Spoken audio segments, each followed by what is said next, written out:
Before, uh, before I begin today, let me say to the families of the innocents who were murdered 33 days ago, our heart goes out to you. And you show incredible courage being here. And the President and I are going to do everything in our power to honor the memory of your children and your wives with the work we take up here today. It's been 33 days since the nation's heart was broken by the horrific, senseless violence that took place at Sandy Hook Elementary School. 20 beautiful first graders gunned down in a place that's supposed to be their second sanctuary. Six members of the staff killed trying to save those children. It's literally been hard for the nation to comprehend, hard for the nation to fathom. And I know for the families who are here, time is not measured in days, but it's measured in minutes, in seconds, since you received that news. Another minute without your daughter, another minute without your son, another minute without your wife, another minute without your mom.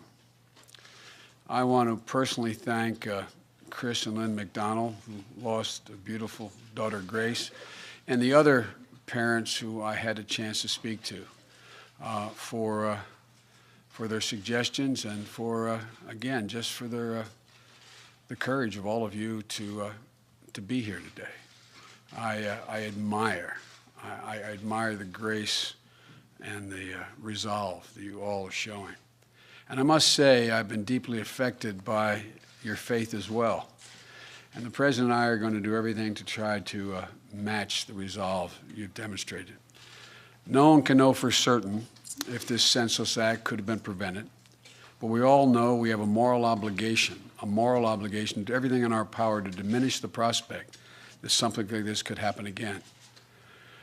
As the President knows, I've worked in this field a long time in the United States Senate, having chaired a committee that had jurisdiction over these issues of guns and crime, and having drafted the first gun violence legislation, the last gun violence, I should say.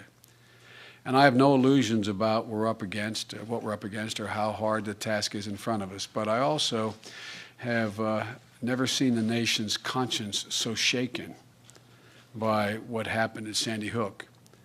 The world has changed, and it's demanding action. It's in this context that the President asked me to put together, along with cabinet members, a set of recommendations about how we should proceed to meet that moral obligation we have. And toward that end, the cabinet members and I sat down with 229 groups, not just individuals, representing groups, 229 groups, from law enforcement agencies to public health officials to gun advocacy groups to sportsmen and hunters and religious leaders. And I've spoken with members of Congress on both sides of the aisle, had extensive conversation with mayors and governors and county officials. And the recommendations we provided to the President on Monday call for executive actions he could sign, legislation he could call for, and long-term research that should be undertaken. They're based on the emerging consensus we heard from all the groups with whom we spoke, including some of you who were the victims of this god-awful occurrence. Ways to keep guns out of the wrong hands, as well as ways to take comprehensive action to prevent violence in the first place. We should do as much as we can, as quickly as we can, and we cannot let the perfect be the enemy of the good. So some of what you will hear from the President will happen immediately. Some will take some time. But we have begun, and we are starting here today, and we're resolved to continue this fight. During the meetings that we held, we met with a young man who's here today. I think Colin Goddard is here. Where are you, Colin? Colin was one of the survivors of the Virginia Tech massacre. He was in the classroom. He calls himself one of the lucky seven. And he'll tell you he was shot 4 times on that day, and he has 3 bullets that are still inside him. And when I asked Colin about what he thought we should be doing, he said, I'm not here because of what happened to me. I'm here because of what happened to me keeps happening to other people. and we have to do something about it. Colin, we will. Colin, I promise you, we will. This is our intention. We must do what we can now. And there's no person who is more committed to acting on this moral obligation we have than the President of the United States of America. Ladies and gentlemen, President Barack Obama.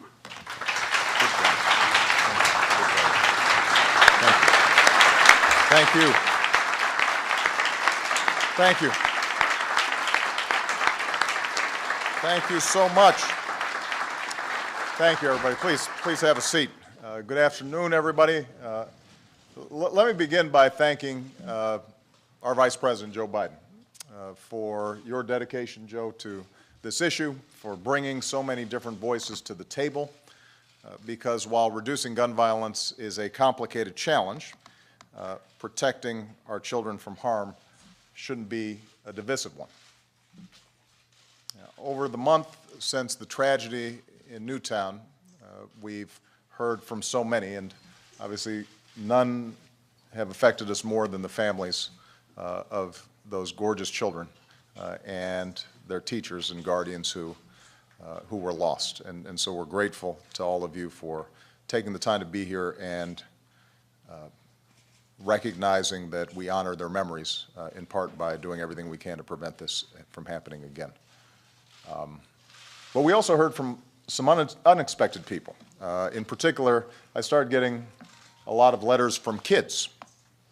4 of them are here today: Grant Fritz, Julia Stokes, Hina Ziha, and Tasia Good.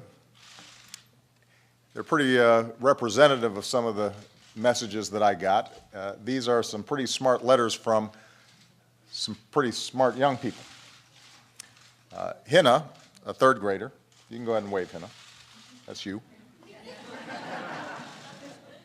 Hina wrote, "I feel terrible for the parents who lost their children. I love my country, and I want everybody to be happy and safe." And then Grant, go ahead and wave, Grant. Grant said, "I think there should be some changes.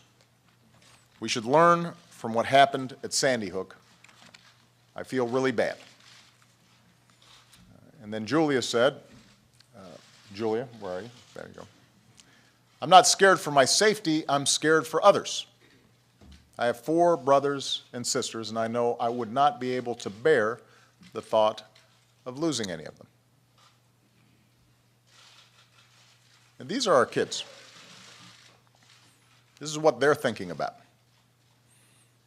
And so what we should be thinking about is our responsibility to care for them and shield them from harm and give them the tools they need to grow up and do everything that they're capable of doing, not just to pursue their own dreams, but to help build this country. This is our first task as a society, keeping our children safe. This is how we will be judged. And their voices should compel us to change.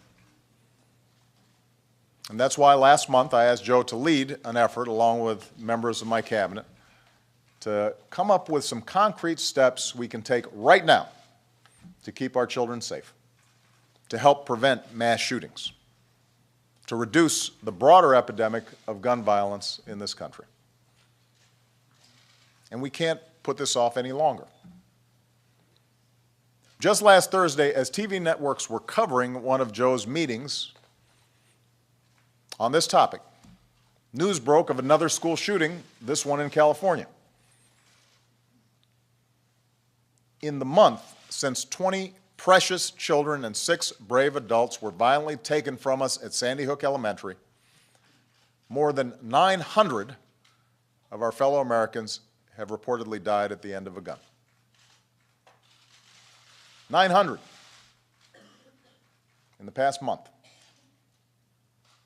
And every day we wait, that number will keep growing. So I'm putting forward a specific set of proposals based on the work of Joe's task force. And in the days ahead, I intend to use whatever weight this office holds to make them a reality. Because while there is no law or set of laws that can prevent every senseless act of violence completely, no piece of legislation that will prevent every tragedy, every act of evil, if there's even one thing we can do to reduce this violence, if there's even one life that can be saved, then we've got an obligation to try. And I'm going to do my part. As soon as I'm finished speaking here, I will sit at that desk and I will sign a directive giving law enforcement, schools, mental health professionals, and the public health community some of the tools they need to help reduce gun violence. We will make it easier to keep guns out of the hands of criminals by strengthening the background check system. We will help schools hire more resource officers if they want them, and develop emergency preparedness plans. We will make sure mental health professionals know their options for reporting threats of violence, even as we acknowledge that someone with a mental illness is far more likely to be a victim of violent crime than the perpetrator. And while year after year, those who oppose even modest gun safety measures have threatened to defund scientific or medical research into the causes of gun violence, I will direct the Centers for Disease Control to go ahead and study the best ways to reduce it. And Congress should fund research into the effects that violent video games have on young minds. We don't benefit from ignorance. We don't benefit from not knowing the science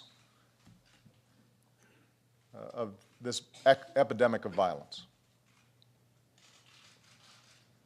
Now, these are a few of the 23 executive actions that I'm announcing today. But as important as these steps are, they are in no way a substitute for action from members of Congress.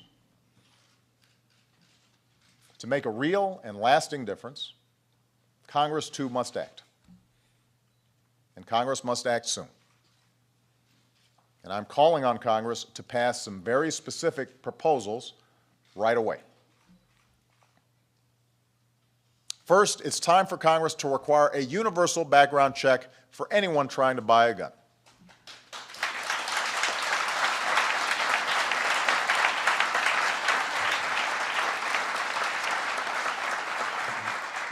The law already requires licensed gun dealers to run background checks, and over the last 14 years, that's kept 1.5 million of the wrong people from getting their hands on a gun. But it's hard to enforce that law when as many as 40% of all gun purchases are conducted without a background check. That's not safe, that's not smart, it's not fair to responsible gun buyers or sellers. If you want to buy a gun, whether it's from a licensed dealer or a private seller, you should at least have to show you are not a felon or somebody legally prohibited from buying one. This is common sense. And an overwhelming majority of Americans agree with us on the need for universal background checks, including more than 70% of the National Rifle Association's members, according to one survey. So there's no reason we can't do this. Second, Congress should restore a ban on military-style assault weapons and a 10-round limit for magazines.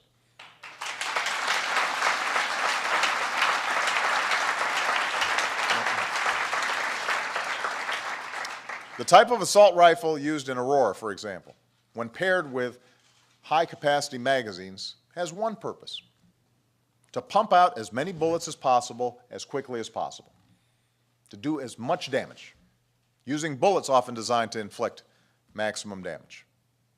And that's what allowed the gunman in Aurora to shoot 70 people. 70 people, killing 12 in a matter of minutes.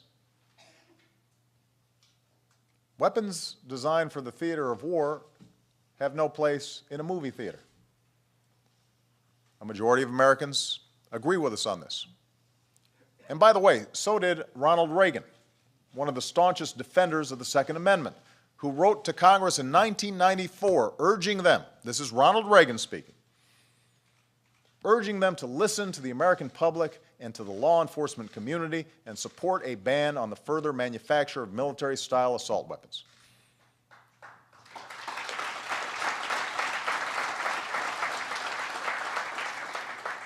And finally, Congress needs to help rather than hinder law enforcement as it does its job. We should get tougher on people who buy guns with the express purpose of turning around and selling them to criminals. And we should severely punish anybody who helps them do this. Since Congress hasn't confirmed a director of the Bureau of Alcohol, Tobacco, and Firearms in 6 years, they should confirm Todd Jones, who has been acting, and I will be nominating for the post.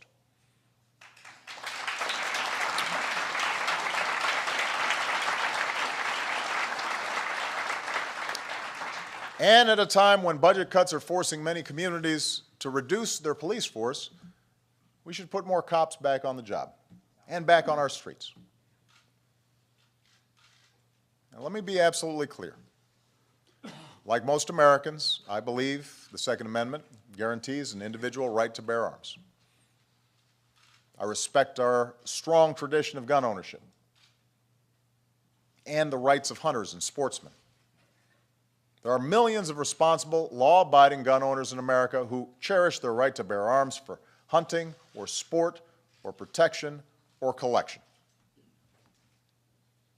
I also believe most gun owners agree that we can respect the Second Amendment while keeping an irresponsible, law-breaking few from inflicting harm on a massive scale.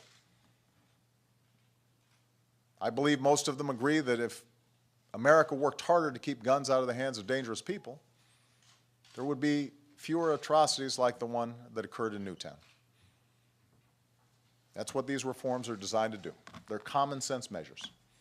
They have the support of the majority of the American people. And yet, that doesn't mean any of this is going to be easy to enact or implement. If it were, we'd already have universal background checks. The ban on assault weapons and high-capacity magazines never would have been allowed to expire. More of our fellow Americans might still be alive, celebrating birthdays and anniversaries and graduations. This will be difficult. There will be pundits and politicians and special interest lobbyists publicly warning of a tyrannical, all-out assault on liberty. Not because that's true, but because they want to gin up fear or higher ratings or revenue for themselves. And behind the scenes, they'll do everything they can to block any common sense reform and make sure nothing changes whatsoever. The only way we will be able to change is if their audience, their constituents, their membership says this time must be different. That this time we must do something to protect our communities and our kids. I will put everything I've got into this, and so will Joe. But I tell you, the only way we can change is if the American people demand it. And by the way, that doesn't just mean from certain parts of the country. We're going to need voices in those areas, in those congressional districts where the tradition of gun ownership is strong, to speak up and to say this is important. It can't just be the usual suspects. We have to examine ourselves and our hearts and ask ourselves what is important. This will not happen unless the American people demand it. If parents and teachers, police officers and pastors, if hunters and sportsmen, if responsible gun owners, if Americans of every background stand up and say, enough, we've suffered too much pain and care too much about our children to allow this to continue, then change will come. That's what it's going to take. You know, in the letter that Julia wrote me, she said, I know that laws have to be passed by Congress, but I beg you to try very hard.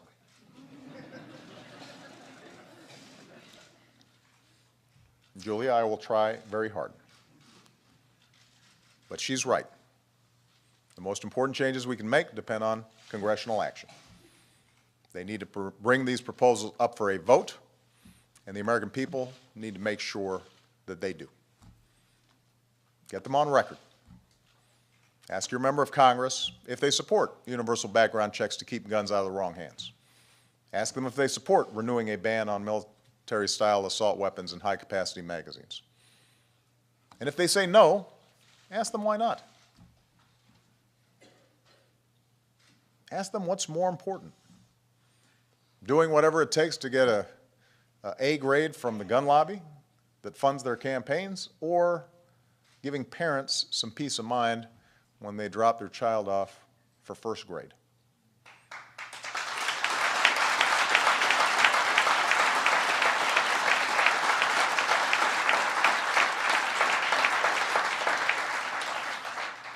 This is the land of the free, and it always will be. As Americans, we are endowed by our Creator with certain inalienable rights that no man or government can take away from us. But we've also long recognized, as our founders recognized, that with rights come responsibilities. Along with our freedom to live our lives as we will comes an obligation to allow others to do the same. We don't live in isolation. We live in a society, a government of and by and for the people. We are responsible for each other. You know, the right to worship freely and safely, that right was denied to Sikhs in Oak Creek, Wisconsin. The right to assemble peaceably, that right was denied shoppers in Clackamas, Oregon, and moviegoers in Aurora, Colorado. That most fundamental set of rights to life and liberty and the pursuit of happiness, fundamental rights that were denied to college students at Virginia Tech and high school students at Columbine and elementary school students in Newtown and kids on street corners in Chicago on too frequent a basis to tolerate it. And all the families who've never imagined that they'd lose a loved one to a bullet. Those rights are at stake. We're responsible. You know, when I visited Newtown last month, I spent some private time with many of the families who lost their children that day, and one was the family of Grace McDonald. Grace's parents are here. Grace was 7 years old when she was struck down. Just a gorgeous, caring, joyful little girl. I'm told she loved pink.